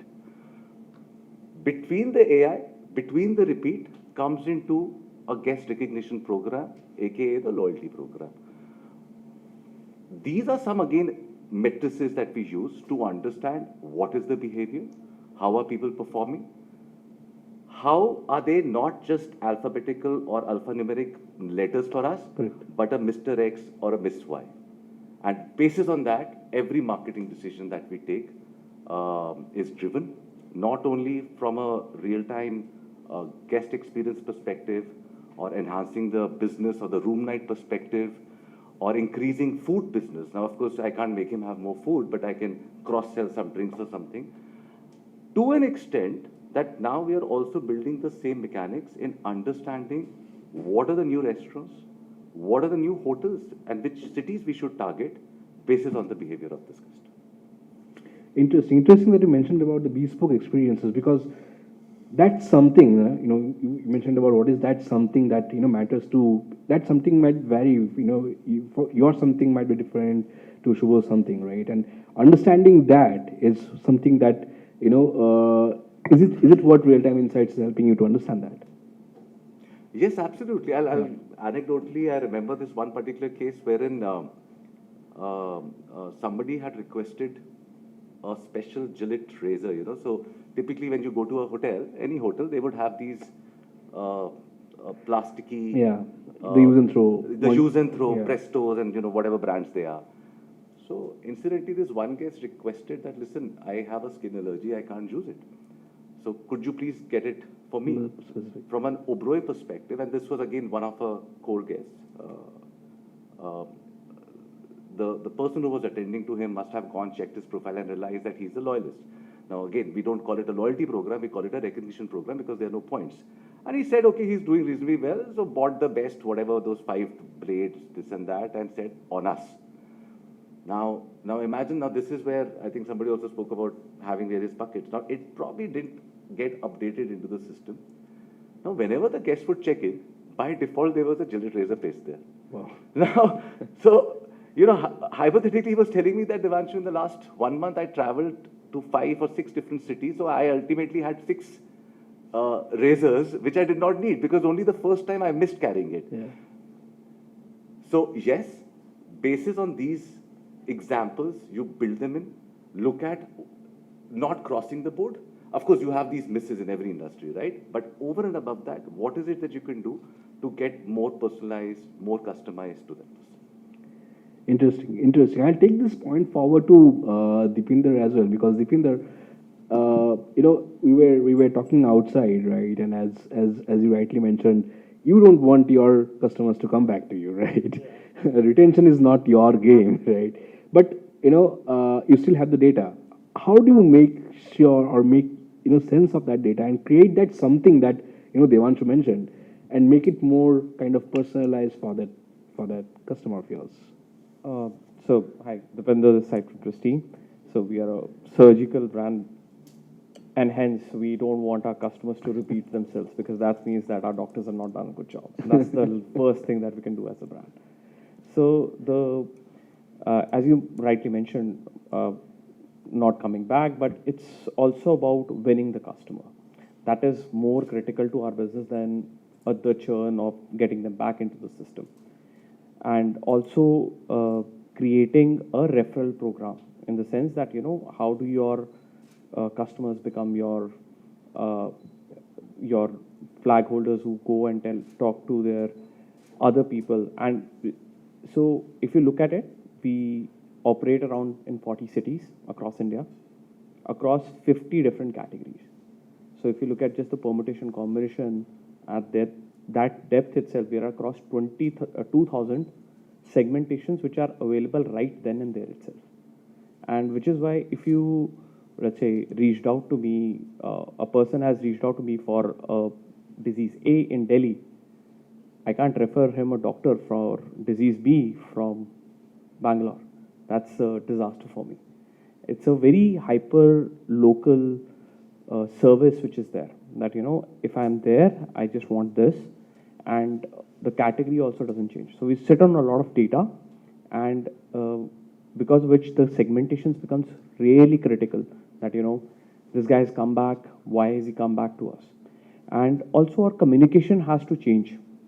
And if you look at our journey, there are around 40 touch points that we have defined, the 40 critical touch points. Let's take a simplest of them. You're a patient who has an insurance, right? Would you want me to send you a communication which says that, hey, we also have a no-cost EMI as an option? That's worst for me, right? I know you have an insurance. My communication would be that, hey, this is your insurance. These are the hospitals that I can cover with you. So that data is used in a very meaningful manner that, how do you take up customers' journey from point A to point B? And most people might not believe it, but what happens is that many people decide to go for a different hospital, which was not their choice because they wanted a cashless facility. Now, that is a big problematic. So let's say if I have a ICICI and let's say ICICI doesn't work with Max, then if I go to Max Hospital, I got to pay the bill from my pocket and then I'll get the refund. Unlike the auto insurance, it doesn't work that way. There are TPAs and there are the insurance providers, and that's why it's impossible to find. So how do you take that approach in fulfilling that? So what we did was, we said that, we'll handle it. And we went and we were the only players who could do it, that, ensure a cashless experience for a customer, that, no matter what hospital he chose, we were able to get a cashless experience for him. And another important thing is identifying the problem for the customer. So what we did is, because there are so many segments, in every area, your behavior changes. A patient who's coming from Bangalore is likely to be an insurance patient. A patient coming from Lucknow is likely to be a cash patient and would be looking for a no-cost EMI versus a insurance assistance. And because of that, our communication changes, our repeat changes, and also the journey is very long. As we were discussing outside, that, a normal journey is that, if I'm looking to buy a car, It's car A or car B. In our case, it's like you can go for medicine, you can go for Ayurveda, you can go for homeopathy, you can go for allopathy, and then you can go for a surgery. So there's so many alternatives available that a person will finally come to surgery only at the stage where none of the others have worked for him, right? It's unfortunately, we don't want to move to in a position where someone is operating on us unless and until we have zero choice left. So I know that a person has come in today, and if that guy has a disease or is suffering from a disease for, let's say, last 2 months, I'm sure that this guy is not going to convert. I know this guy's journey is going to begin after 2 years. So handling that data, that, this guy came to us in this time, this is the right time to reach out to him, is also defined in the system. We also try and understanding that, when has he contacted him, what were the symptoms, what did the doctor suggest, that, okay, you should take a 15 days medicine, you should come back to me. Now, if the patient has not come back to the doctor, then it's our job to reach back to him and say that, listen, you didn't come back to the doctor, you have a follow-up appointment. And that's where we are continuously evaluating that, when is the right time for him to go for a surgery. And which is why all those data points are married into so much, in such a well manner. I'll not go into details at the 40 touch points because, again, it's like explaining that what do we do. But there are 40 stakeholders and 40 touch points for a patient. If your funnel is not working properly at any point, it's going to be a disaster. So that is why the whole of that data is used for optimizing the journey of a customer. And if that customer is not ready today, how do we convert him after, let's say, 6 months, 1 year, or even 2 years down the line? That, how are we reaching back to them? Interesting stories that you mentioned about, your own personal anecdotes and how you are marrying that with the, services that you can, offer is really great. I'll take the point forward to a really different category, a really diverse category, right? So far we have spoken more or large about, a lot of traditional businesses. Tom, you are in a category which is, digital first, obviously. You're a digital first brand, and you have that, maturity of data, and maturity to understand your data better, right? One would say. How would a lifestyle brand like Bolt look at creating that something that, basically Devanshu or, Deepinder mentioned, and customize it, right? And make better journeys for your customer. We heard, Akshay talk about their brand journey and their customer journey. Tell me more about how Bolt has really looked into, understanding their customers better. Sure. Good evening, everyone. I'm Tom. I lead D2C and brand for Bolt. So, when Bolt was actually founded about 6 years back, we had a very clear objective to make tech accessible to consumers, but not compromising the product quality and also giving them like cutting edge, good technology at the same time, good design that they can actually show off. So the customers, we were trying to understand what are the different needs that like they need. So over the last 2-3 years, what happened is we have done both qualitative and qualitative data and researches internally and externally. And this data researches has been done over a period of last 3-4 years, and we have been doing it consistently to understand our customer base. And there were several insights we received out of the same, and these customer database that we received, we were able to understand what our customer actually needs. This helped us for the targeting, our new product development, even for the media mix models. So we were also able to understand how the male and female customer like behave differently. Say for example, one very unique point which I would like to quote here.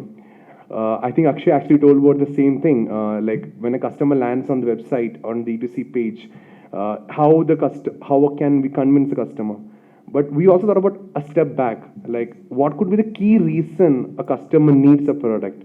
For example, this data we took to that level, understanding that my smartwatch or our earbuds or the TWS or the audio products that are pitching might be having different requirements or different need.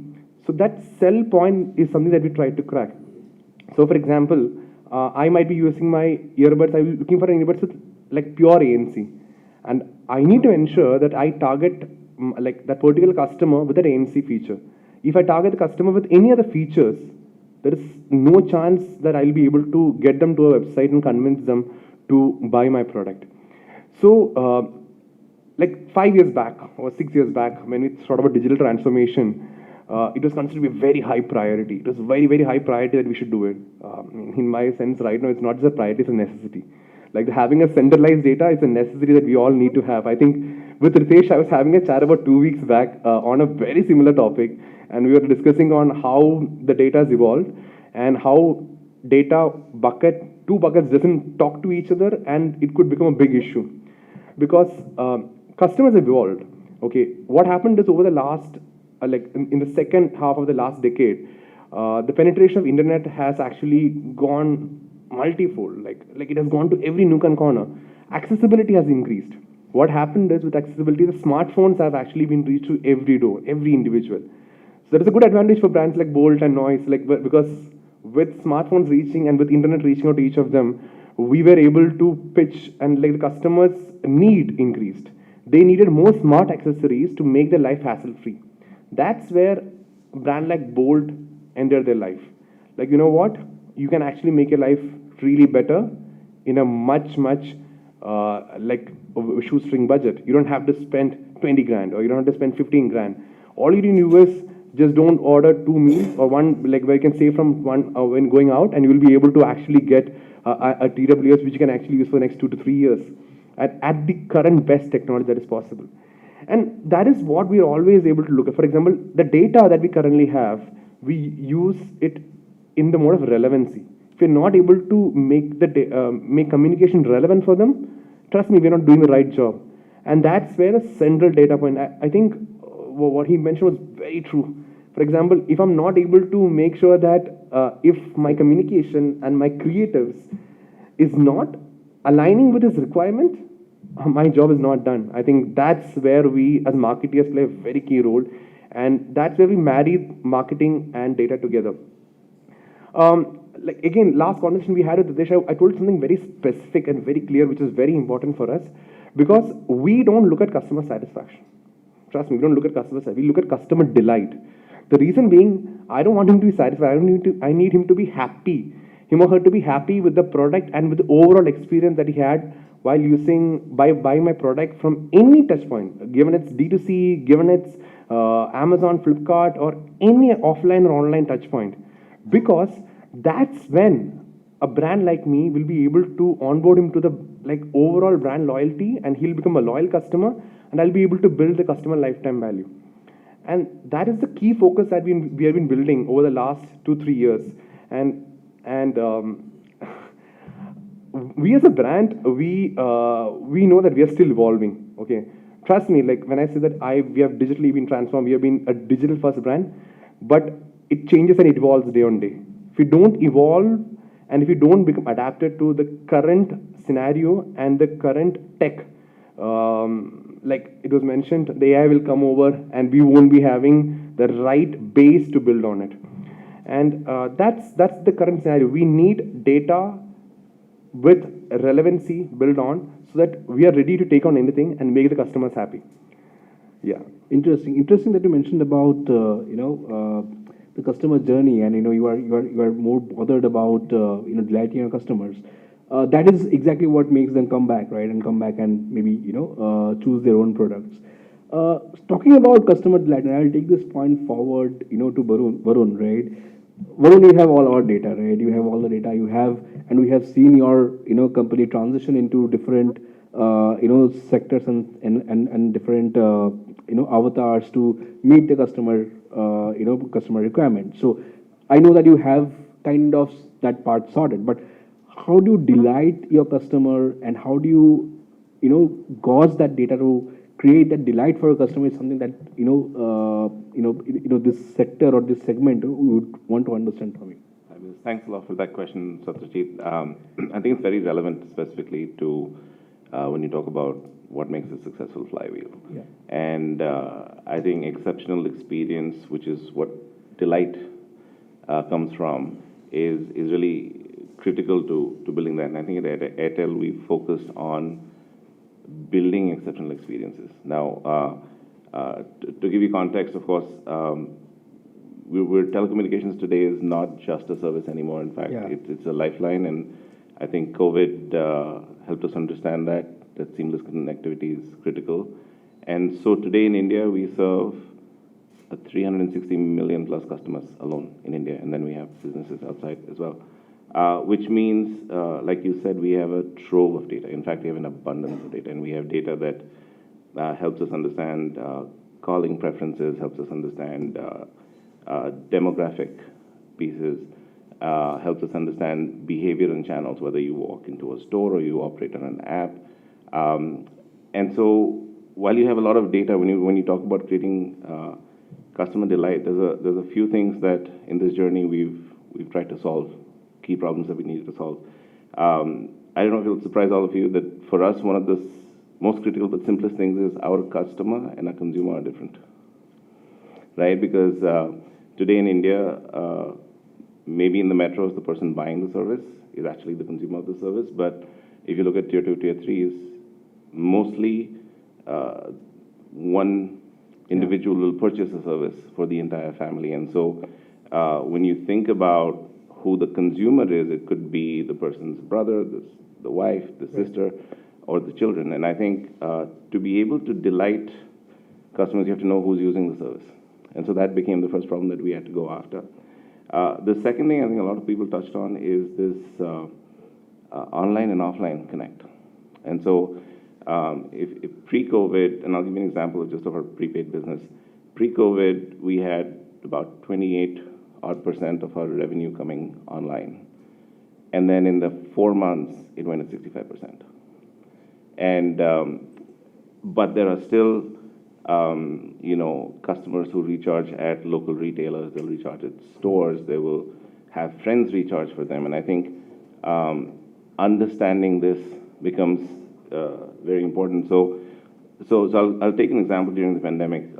When everything was locked down, while we had our online channels, we also created a superhero program that enabled friends to recharge for their family members. Or we had representatives within a building, like I could recharge for Nirav, for example, if he couldn't step out, right?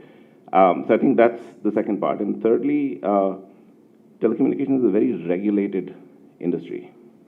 And so when you think about it is probably the most regulated in the country. And I think it's a good thing in a way, but it makes us have a discipline to create this delight by ensuring that we are responsible from a data privacy standpoint. And I think as the nature of our business means we are first-party data holders, right? We put in a lot of thought to ensure customer privacy information is protected. And that's how we think about it. And so if you take all this into account, and when you regulate it, a lot of the times the government will tell you how they expect you to do it. And a very simple example is today's eKYC process is defined by the government. And so we work closely to figure out, we're absolutely supporting that it should be done as the way forward, but the way it is done should make sense for the customer. So I think that's kind of the three things we did. And so in that journey, as we solved this data unification, we've talked about it. We had offline data, we had online data, and our core businesses, mobility, broadband, DTH, grew organically. And so customer data sat in very specific ecosystems. So mobility customers were prepaid customers and postpaid customers. They could have been in the same house. And then you had broadband customers. And so we built, over the last few years, we built an in-house customer data platform, which has done the job of bringing customer data together.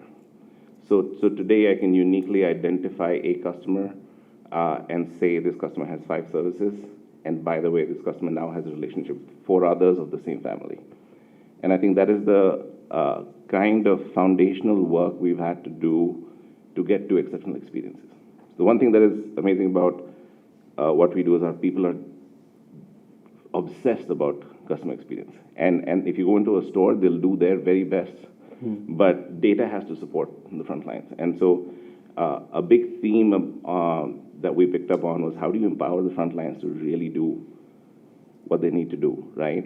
And empower them to continue a conversation. So I'll give you a simple example. If you have a problem, and I think I'll take a step back and I'll give you the context of it. The nature of our business is if you want to buy a service, most of the acquisition, whether it starts online due to regulation, will finish offline, right? And then it's only recently that you have eKYC. So for us, it is essential to stitch data from different channels. So today you have about 7 predominant channels. You can search for a product on the internet, go to the website or the app, and then you can think about and you can walk into a store. And the question becomes, when you want to delight a customer, how do you pick up the conversation saying, sir, I know you went and queried about a broadband connection. Can I help you with that? And that instantly starts the conversation. And that is when someone's trying to buy a service. Similarly, if you have a problem or you have a complaint, you don't want to sell something to that customer. So when they walk in, you should know, hey, you have a complaint registered. Can I give you a status? Can I give you an update? And so you don't end up pitching new products. You actually focus on solving the customer's problem first. And then when they're happy with that, and that's what it is, when the experience becomes delightful, it allows customers to go back and either refer their friends or to purchase more products in the same ecosystem. So I think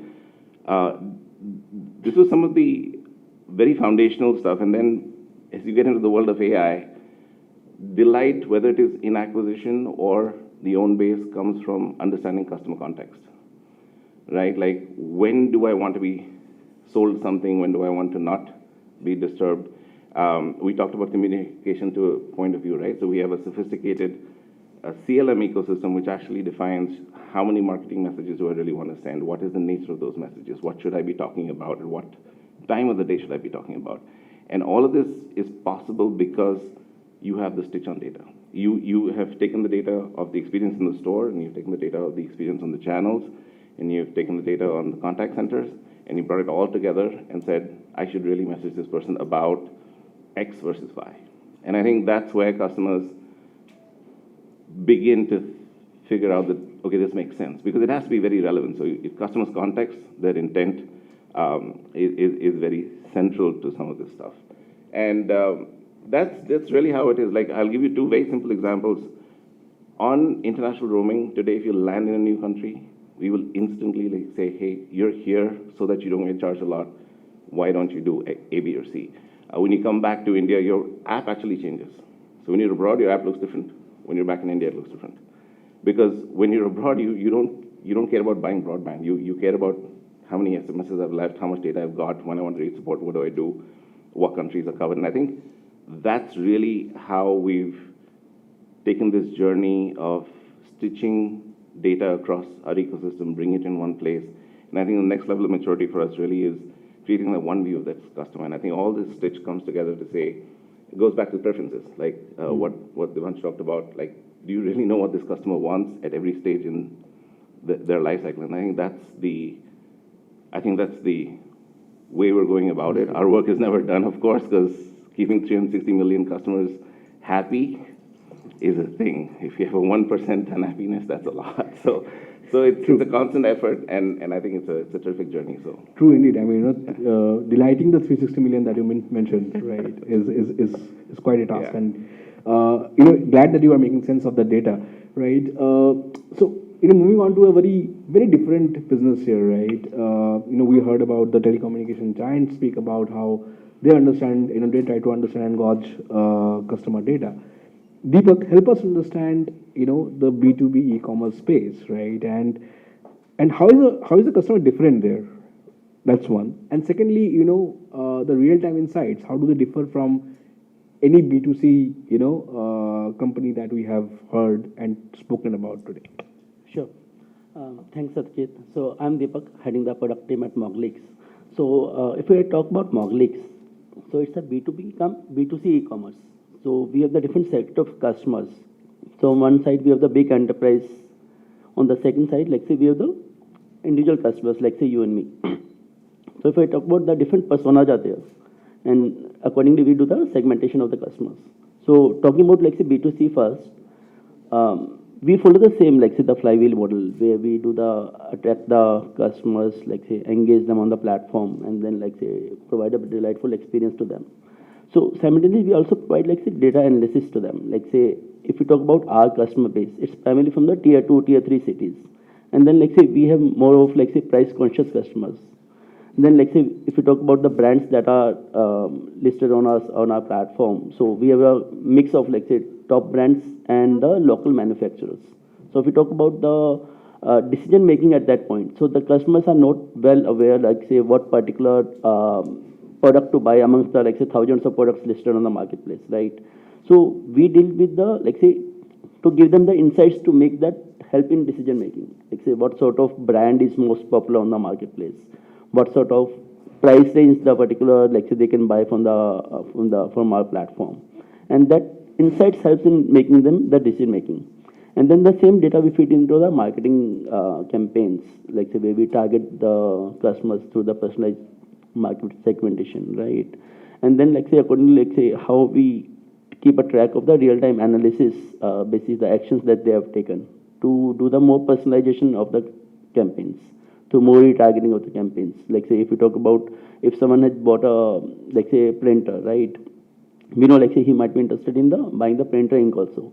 And then all of these products do have a shelf life. So if we talk about like say most of the products that are listed on our platform, they do have like say some shelf life. So if we talk about safety shoes, right, they would be like say a ton like say within 6 to 8 months. If we talk about like say medical equipment like say glucometers and all, they do have some shelf life, like say those would be finished in like say 1 month or 2 months.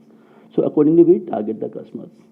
So coming to the B2B landscape, like say we have many clients in enterprise and all, like say, and the decision makings are with respect to those plant operators that are there.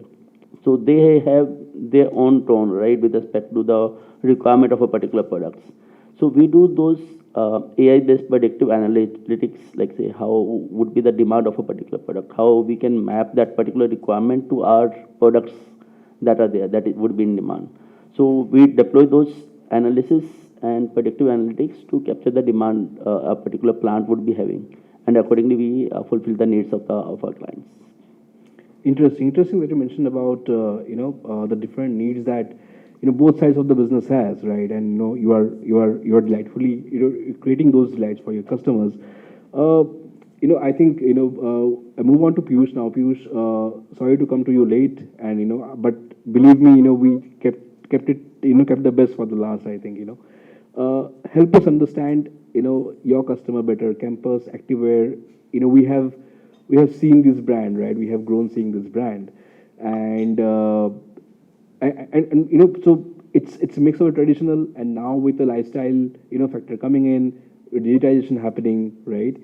How are you real time tracking that consumer? Because when I was young, I was a consumer, right? Now, do you know whether I am still a consumer or not? And if I'm not, what are you doing to get me back? Thanks for the question. Good evening, everyone. Piyush this side, and I represent Campus Activewear in the capacity of its Chief Operating Officer. As most of you must be knowing that we are India's largest sports and leisure footwear company, and we sell more than 25 million pairs annually. Almost 45% of our sales comes from online channels, including our own website and third-party marketplaces. But that was not the case 5 years back. Our scale-up has been very, very traditional. We've been a promoter-driven franchise for the longest time. 5 years back, once we crystallized our pivoting, that we want to emerge as a fashion-forward brand, there were a couple of problem statements that we had to solve for. One, being a fashion-forward brand, you never want to get caught at the wrong end of the fashion risk. Now, there are two kinds of fashion risks. You can either miss a trend completely, or you can get hold of a trend so late that you are left with so much of obsolete or slow-moving inventory. Now, in order to solve for that problem, there was only one solution available. That was our transformation from being a gut or instinct-based franchise to a more data-centric and data-driven franchise. And we've been really fortunate in kind of accomplishing that journey so far. And I'll give you just a couple of examples to sum it up, how our customer journeys and customer personas have really helped us both on the back-end side as well as on the front-end side of the business. Now, when we really started, our demand forecasting was as accurate as 40%, which was worse than a coin toss. So starting at that point in time, we started building out, incubating newer channels like e-commerce. Started roughly like in late 2020s for us. And at the same time, we started digitizing our traditional general trade channels through a go-to-market transformation, wherein we started rolling out systems to understand our secondary sales and tertiary sales better, given it's a linear network that we follow in our trade. So over the course of time, that 40% accuracy kind of improved to 80% levels for us. And this actually started the flywheel for us, because once you started getting real-time accurate data using various systems like with the likes of Salesforce, we've been in active discussions with them for the longest time now, because we are in that journey where we need to go to the next level now.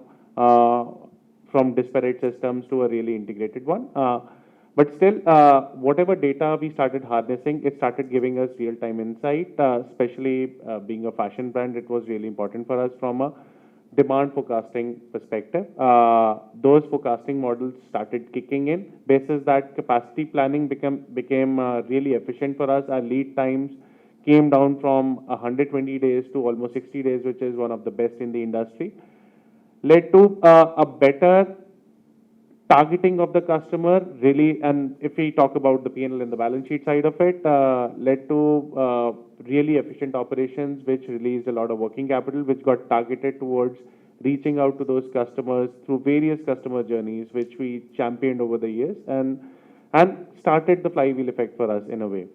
Now, that's the back-end side, wherein we transformed from a made-to-stock franchise to a made-to-order franchise, added a lot of agility to our own supply chain, and kind of mitigated the fashion risk that I just spoke about. Now, on the front-end side, it also helped us champion the channel market mix and really facilitated a lot of contra decision making in terms of going against the conventional wisdom. For example, at times there is a conventional wisdom that your distribution heavy markets should not be supplemented with your own stores, because that could lead to cannibalization in the same micro market or in the same cohort.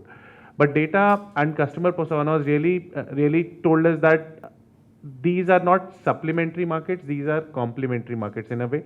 We went ahead, opened our stores in distribution heavy markets, because that helped us showcase a better portfolio to our end consumers, created kind of a positive feedback in our distribution network, helped us premiumize and thus generate the ASP increase.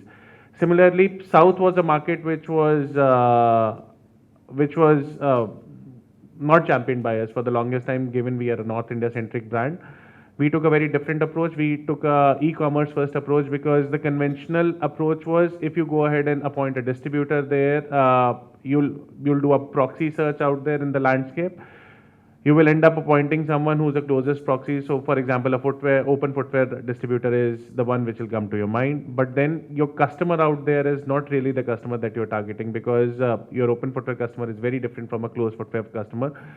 Purchase journeys are very different. Buying behaviors are very, very different. You end up spending a lot of capital out there. Eventually, you'll end up supporting them for liquidation and all that stuff. And then you scale back from those markets. That used to happen earlier.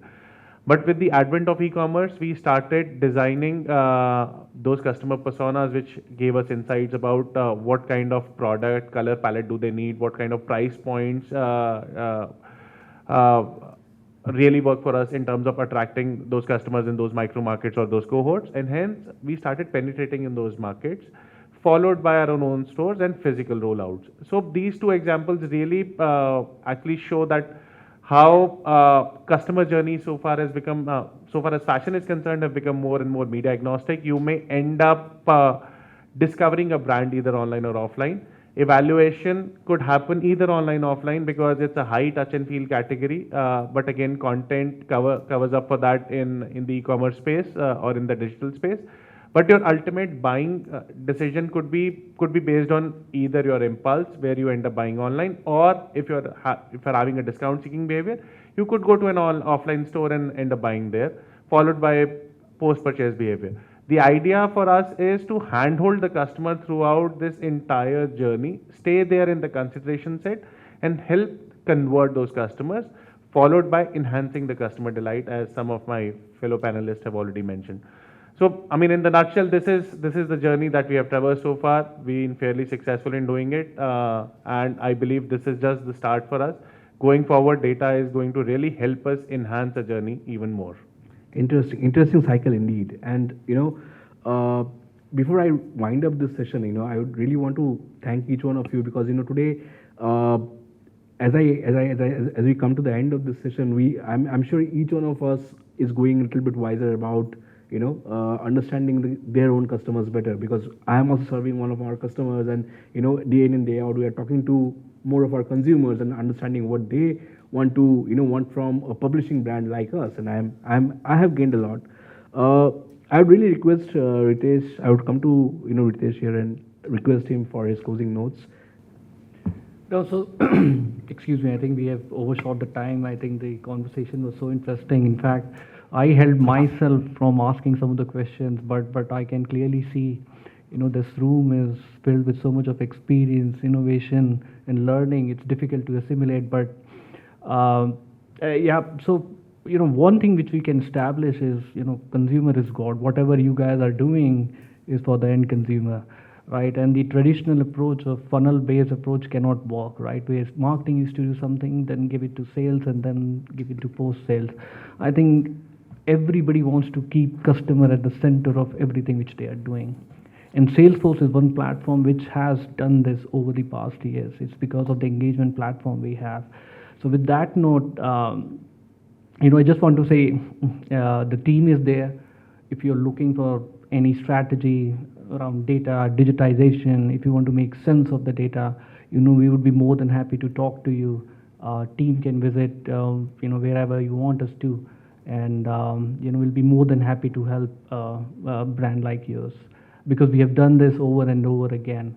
So with that, I just want to say thanks very much to each one of you for sharing your insights. Great. Thanks, Ritesh. Thank you so much, ladies and gentlemen, for joining us this evening. As we wind up this session, I would request each one of you to join us for a group picture now. And, let's continue this discussion offline, on drinks and dinner. Thank you so much. Thank you so much for joining us. And please join us for the group picture.